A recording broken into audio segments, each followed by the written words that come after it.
ETV YouTube channels లో మీ వ్యాపార ప్రకటనల కోసం ఈ నంబర్కి కాల్ చేయండి.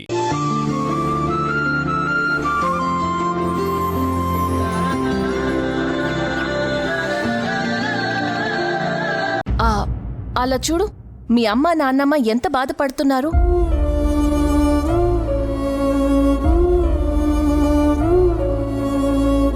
వాళ్ళు నీ మంచి కోసమే కదా ఇదంతా చేసింది.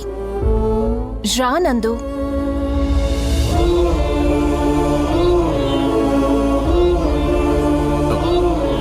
బాసు, ఏంటి బాసు చిన్నపిల్లలా చేస్తావు? వదిన నీ మంచి కోసమే కదా ఇంటి దగ్గర నుంచి వట్టికాళ్ళతో నడుచుకుంటూ వచ్చింది. ఇక్కడ ఇన్ని మెట్లకు పూజ చేసింది. ఆ పుణ్యం ఊరికే పోదు బాసు, నీకంతా మంచి జరుగుతుంది. రా బాసు. నీకు సంబంధం లేని విషయంలో తలదూర్చావంటే పళ్ళు రాలు కొడతాను. Useless fellow. పనోడ్లా పడుండు. పో అవతలకే.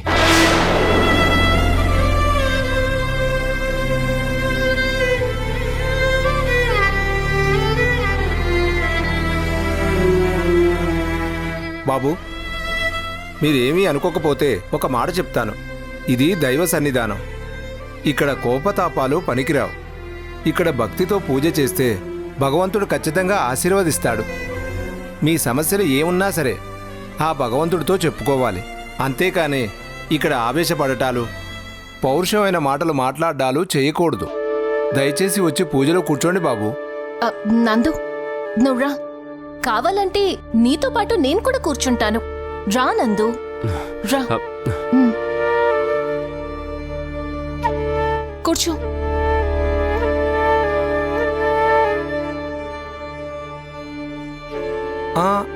అమ్మా, వామభాగం అనేది భార్య కేటాయించింది. నువ్వు అటు సైడ్ కూర్చోకూడదమ్మా. నువ్వు కుడివైపుకు రా. అమ్మా మేఘనా, నువ్వు వచ్చి మీ వారి పక్కన కూర్చోమ్మా.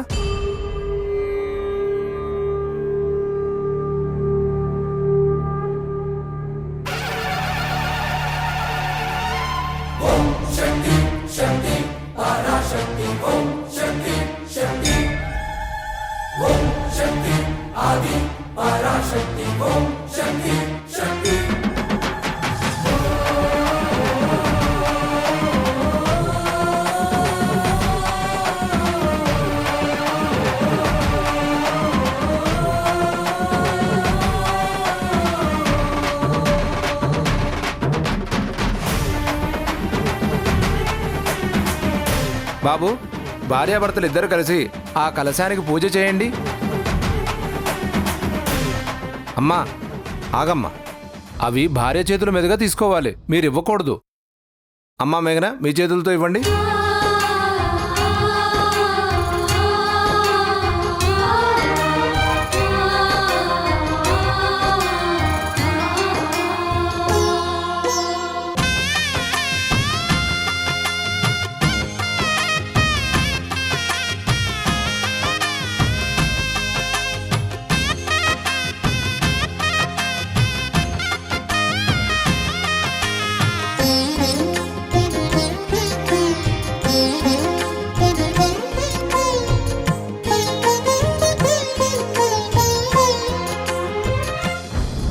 అమ్మ తల్లి, ఏంటి పరీక్ష? ధర్మేచ అర్థేచ కామేచ మోక్షేచ నాతి చరామి అని ప్రమాణాలు చేసిన ఈ మనిషైనా ఇలా ప్రవర్తిస్తున్నాడు? జీవితంలో ఒక సంఘటన జరిగినంత మాత్రాన చేసిన ప్రమాణాలు, మనుషుల మీద పెంచుకున్న ప్రేమలు, నమ్మకాలు ఇలాగే తొలగిపోతాయా? అమ్మా, మీరిద్దరూ జంటగా వెళ్ళి గుడి చుట్టూ ప్రదక్షిణాలు చేసిరండి.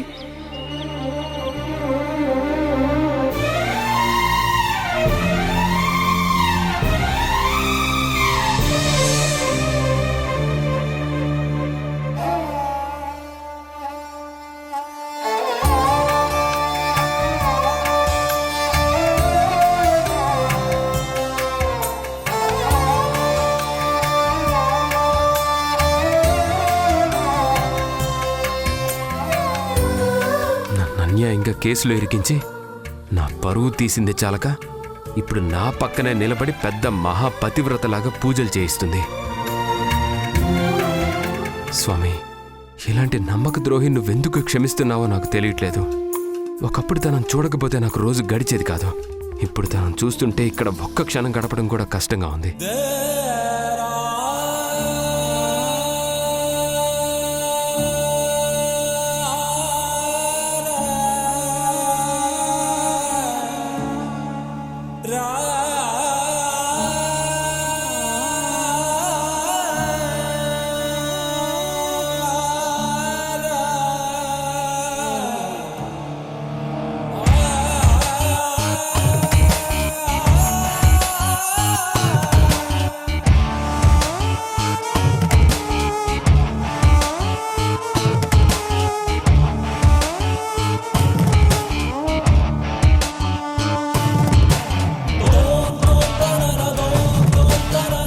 ఆయుర ఆరోగ్యాభివృద్ధిరస్తు, ఇష్టకామ్యార్థ సిద్ధిరస్తు.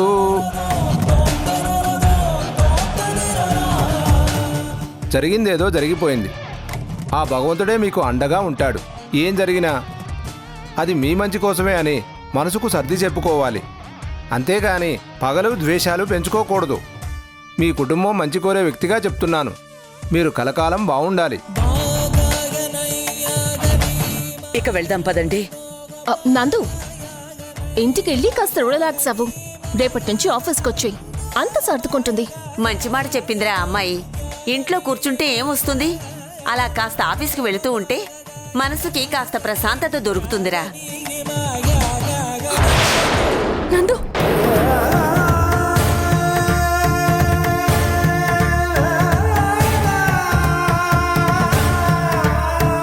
అమ్మో, కొంపతీసి దేవుడికి చేసిన పూజలు ఫలిస్తాయేమో. వీళ్ళ కెమిస్ట్రీ చూస్తుంటే అంతా ఇక్కడే మర్చిపోయి ఇద్దరు ఒకటే ఎలా ఉన్నారు? నాకు నీ సహాయం అవసరం లేదు. నీ సాయంతో నిలబట్టం కంటే కింద పడడమే మంచిది. ఉసురేమో ఇరిసేసింది కరుసైన కాలమిలా, ఎగురేసిన జీవితమంతా చిరిమేసెను చీకటిలా, బాధ నీరు కూడా భాష లేక గొంతు మూగబోయనా, పొగిలినంతలోన పొంత నిండలేని నిండు వేదనా, చేరదీయబోతే సాయమేమో యతి నీడ చేర్చెనా, నేరమెవ్వరిదో దారి తప్పి నిన్ను చుట్టి వేసనా.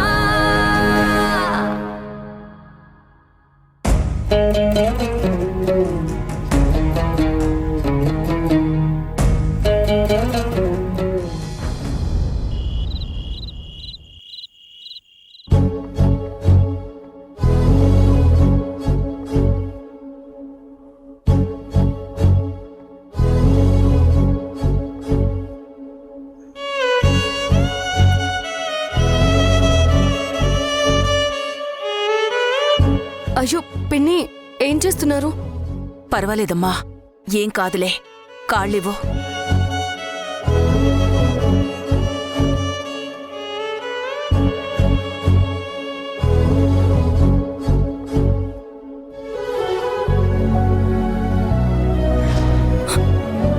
నందు,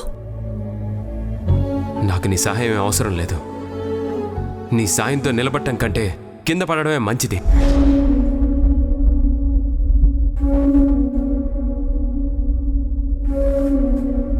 ఏమ్మా, నొప్పిగా ఉందా?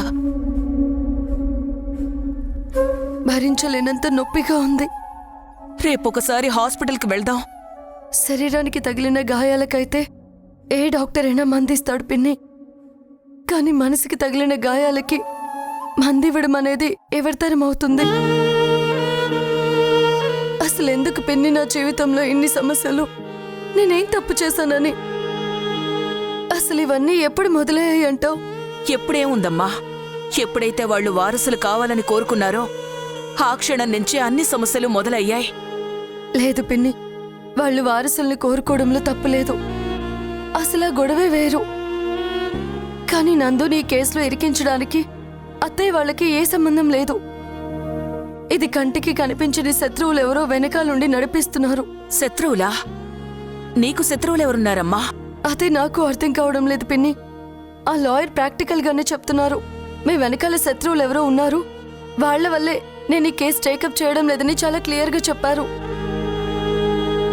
నాకు నందుకి పెళ్ళైన దగ్గర నుంచి ఏవో సమస్యలు వస్తూనే ఉన్నాయి పిన్ని. కంటికి కనిపించని శత్రువులెవరో ముందు తెలుసుకుంటేనే గాని ఈ సమస్యలన్నిటికీ ఒక పరిష్కారం దొరకదు. ఆ శత్రువు ఎవరై ఉంటారు? పట్టుకోవాలి.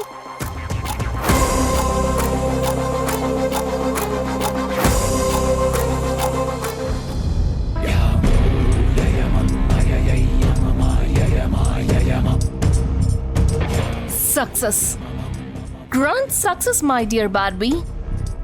మనం అనుకున్నట్టుగానే అన్నీ జరిగిపోతూ ఉన్నాయి. గుళ్ళో ఆ మేఘనని మనం అరేంజ్ చేసిన మనుషులు మేఘనని ఎంత అవమానించాలో అంత అవమానించారు. డైలాగ్స్ చాలా బాగా చెప్పారు. మంచి ఆర్టిస్టులను సెలెక్ట్ చేసావు Barbie. I really appreciate you. Thank you madam. Me taste ఏంటో నాకు తెలుసు కదా, అందుకే మంచి ఆర్టిస్ట్ని పెట్టాను మేడం. మేడం, ఇదిగో వాళ్ళే ఫోన్ చేస్తున్నారు. హలో, అలాగా, సరే, ఓకే, నేను పంపిస్తాను. డబ్బుల గురించి మీరేం కంగారు పడకండి. మీ పెర్ఫార్మెన్స్కి మేడం బాగా ఖుషి అయిపోయారు. మీరడిగిన పేమెంట్ ఖచ్చితంగా మీ దగ్గరకు వస్తుంది. ఓకేనా? ఉంటాను, బాయ్. ఏంటి బార్బీ? ఏం లేదు మేడం, ఇంకా పేమెంట్ ఇవ్వలేదు కదా, దాని గురించే కాల్ చేశారు మేడం. చూడు బార్బీ, ఎదుటి వాళ్ల కష్టాన్ని మనం ఉంచుకోకూడదు. పాపం, వాళ్ళు మన కోసం ఎంత హెల్ప్ చేశారు. ఒక పని చెయ్యి, అడిగిన పేమెంట్ కంటే డబ్బులు ఇచ్చేసాయి. మేడం, మీది మామూలు మనసు కాదు మేడం, చాలా మంచి మనసు మేడం. నా మనసు ఎప్పుడూ మంచిది, కానీ ఆ మనసుకి ఎవరైనా గాయం చేస్తే వాళ్ళ అంతు చూసేదాకా వదలను. That's my nature Barbie. Madam, payment చేసేశాను. ఎప్పుడైనా మళ్ళీ అవసరం వస్తే పిలుస్తాను అని కూడా చెప్పాను. Very good. అవును మేడం, నాకు చిన్న డౌట్. ఇంకెందుకు ఆలస్యం, చెప్పు. అదే మేడం, గుళ్ళో అంటే మనం మనుషుల్ని పెట్టి మేఘన మనసు గాయపడేలాగా హ్యూమిలేట్ చేశాం. కానీ రేపు నందు ఆఫీస్కొస్తాడు కదా, మరి అతన్నేం చేస్తారు? ఆఫీస్లో అందరూ నందుకి బాగా కావాల్సిన వాళ్ళు, మంచి ఫ్రెండ్స్ కూడా. అందరూ నందు మంచి కోరేవాళ్లే. మరలాంటప్పుడు ఎలా మేనేజ్ చేస్తారు మేడం? మేడం, మీరిలా ప్రతిదానికి నవ్వుతూ ఉంటే ఆ నవ్వుకి అర్థాలు తెలుసుకోలేక అల్లాడిపోతున్నాను మేడం. దయచేసి ముందు మ్యాటర్ చెప్పండి మేడం. చూడు బార్బీ, ఈ మంచి కోరేవాళ్ళు అనే మాటుంది చూసావా? అది ఒట్టి అబద్ధం. ఈ ప్రపంచంలో ఎప్పుడూ పక్కనోడి మంచి కోరటం అనేది ఇంపాసిబుల్. కేవలం ఎదుటి వాళ్లతో మనకు ఉండే అవసరాన్ని బట్టి వాళ్ల మంచి కోరటం లేదా చెడు కోరటం అనేది ఆధారపడి ఉంటుంది. నన్నడిగితే ఈ మంచి కోరే వాళ్ళందరూ కూడా గోడ మీద పిల్లి లాంటి వాళ్ళు. అవసరం అనుకుంటే ఇటు దూకుతారు, అవసరం తీరాక అటువైపు దూకుతారు. అసలు మంచి కోరటం అనేది మనిషికి తెలిసిన సేఫ్ గేమ్. ఇప్పుడు నందు కేసులో ఇరుక్కున్నాడు కదా, ఇంతవరకు అతని మంచి కోరుకున్న వాళ్ళందరూ కూడా అతనికి దూరం అవుతారు. కాబట్టి నేను అసలు వాళ్ల గురించి ఆలోచించటమే మానేశాను. మీరు చెప్పింది కూడా రీజనబులే మేడం. కాకపోతే నాకింకో డౌట్ ఉంది. వీళ్ళందర్నీ వదిలేసినా మేఘన అయితే ఈ విషయం అంత తేలిగ్గా వదిలేస్తుంది అని నేననుకోవట్లేదు. అసలే చాలా తెలివిగలది. దీనికంతటికి కారణం ఎవరా అని ఎంక్వైరీ చేయడం మొదలుపెట్టిందనుకోండి, అన్నీ తవ్వుకుంటూ చివరికి మీ దగ్గరకొచ్చి ఆగిపోతుంది. అదే నా భయం. అసలు మేఘనకి ఆలోచించే టైం మనం ఇవ్వాలి కదా. మనిషికి ప్రశాంతత ఉంటేనే ఆలోచనలు పెరుగుతాయి. అదే టెన్షన్ పడితే ఆలోచనలు చచ్చిపోతాయి. ప్రతి క్షణం ఆ మేఘనకి టెన్షన్ పెడుతూనే ఉంటాం. ఆలోచించే టైం కూడా ఇవ్వం. So we are safe. పరిగెత్తిస్తా, కష్టాల వెంబడి కష్టాలు పెట్టి దాన్ని పరిగెత్తిస్తూనే ఉంటా.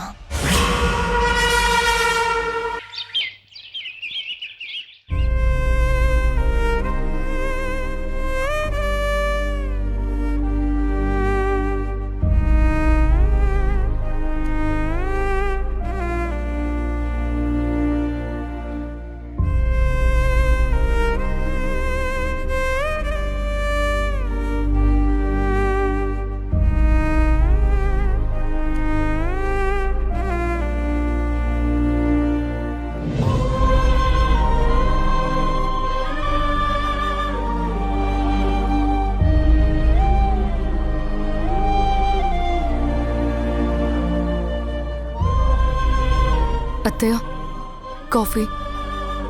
అక్కడ పెట్టు.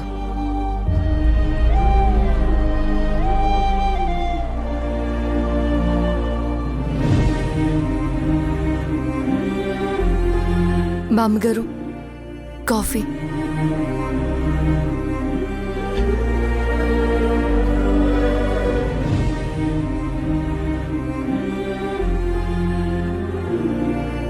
రేయ్ గురు, ఏంటి బామ్మ?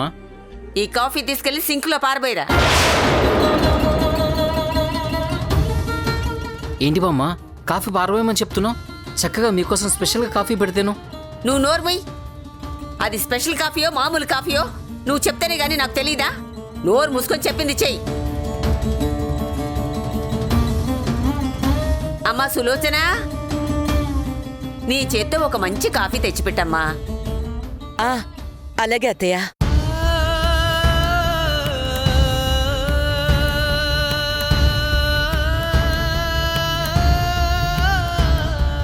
ఏంట్రా ఇంకా అలాగే నిలబడి చూస్తున్నావు? కాఫీ తీసుకెళ్లి పారబోయమన్నారు కదా, వెళ్ళు తీసుకెళ్లి పారబోయి. ఎందుకు బామ్మ ఇలా చేస్తున్నావు? అంతకుముందు వదిన చేత్తో పెట్టిన కాఫీ చాలా రుచిగా ఉందంటూ తాగేవారు కదా, ఇప్పుడెందుకు ఇలా చేస్తున్నారు? నోరు ముయ్యి వెధవా. ప్రతిదీ నీకు చెప్పాలా? నేనేం తాగాలో ఏం చెయ్యాలో నాకు తెలుసు. నీ బోడి సలహాలు నాకేం అవసరం లేదు.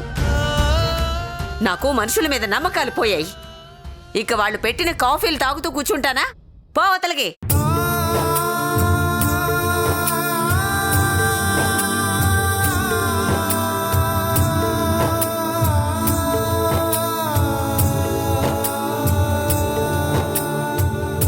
అత్తయ్య ఇదిగోండి కాఫీ తీసుకోండి.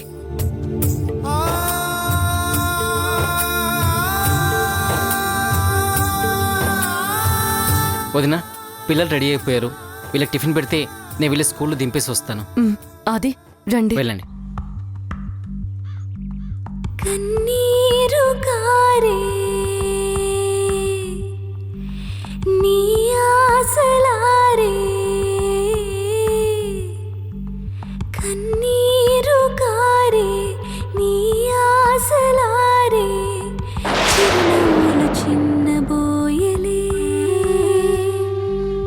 ఆకాశం కూలే ఈ నేల చీలే, జగమంతా అది నిత్య రండి. ముసిరే ముసిరే విషమున్న నాగులే, నేడే కసిగా కసిగా కాటేసిలే, మట్టిలో పుట్టిన మాణిక్యం నీవులే, రాణిలా చదువులో రాణించినావులే, అక్షరం ఈ క్షణం అయింది శాపమే, లోకమే మోగదై చేసి పాపమే. అమ్మా, ఎందుకు నానమ్మ పక్కన కూర్చోట్లేదు? దూరంగా వెళ్ళిపోయింది ఎందుకమ్మా? అదంతా నీకెందుకమ్మా? నువ్వు ముందు టిఫిన్ చేయి, స్కూల్కి టైం అవుతుంది. సులోచన, ఇది విన్నావా? ఈ మధ్య తిన్న ఇంటి వాసాలు లెక్క పెట్టేవాళ్ళు ఈ లోకంలో చాలా ఎక్కువైపోయారట.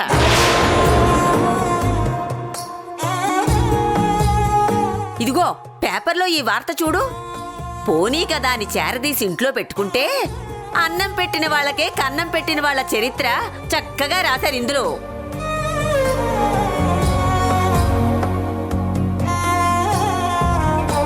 అమ్మా, బామ్మ అంటున్నది నిన్నే కదా? ఎందుకమ్మా బామ్మ నీ మీద అంత కోపంగా ఉంది? నానమ్మ కూడా నీతో సరిగ్గా మాట్లాడట్లేదు, ఏమైంది?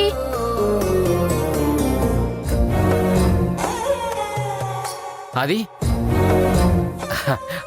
సాయంత్రం మన ఇద్దరం క్రికెట్ ఆడదామా? ఓ క్రికెట్టా? ఆడదాం, కానీ ఫస్ట్ బ్యాటింగ్ నేనే చేస్తాను.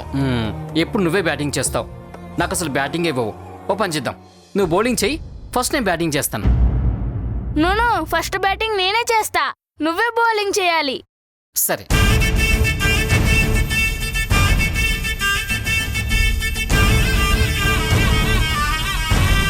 నిత్య, ఏం ఆలోచిస్తున్నావమ్మా? స్కూల్కి టైం అయిపోతుంది, తొందరగా తిను. పోనీ నేను తినిపించినా? ఇలా ఇవ్వు.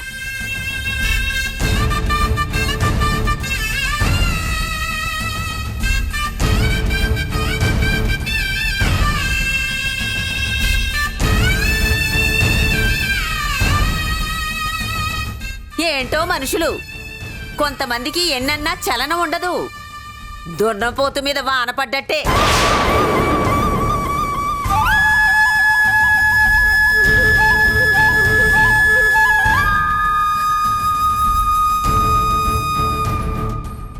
నిత్య, ఆది, స్కూల్కి టైం అవుతుంది, వెళ్ళాం పదండి. అమ్మా మేము స్కూల్కి మేము వెళ్ళొస్తాం. స్కూల్కి వెళ్ళొస్తాం. జాగ్రత్త. గురు, జాగ్రత్తగా దింపేసిరా. అలాగే వదినా. బాయ్ బాయ్ అమ్మా. అమ్మా. బాయ్.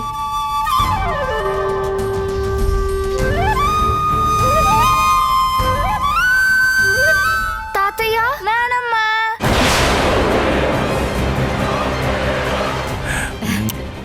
అప్పుడే స్కూల్కి బయలుదేరారా?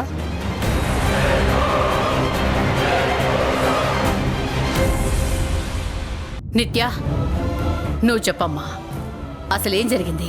ఇంట్లో అందరూ మమ్మల్ని బాగా ఏడిపిస్తున్నారు నానమ్మ. అమ్మని, తమ్ముణ్ణి, నన్ను ఎలా పడితే అలా మాటలు అంటున్నారు. అసలు నాన్న అయితే మేం దగ్గరికి వస్తేనే మా మీద కోపగించుకుంటున్నాడు. ఏంటండి, ఏమైంది? మీకు పిల్లలతోటి మేఘనతోటి కష్టంగా ఉంది అనుకుంటే నేను వీళ్ళని మా ఇంటికి తీసుకుని వెళ్తాను.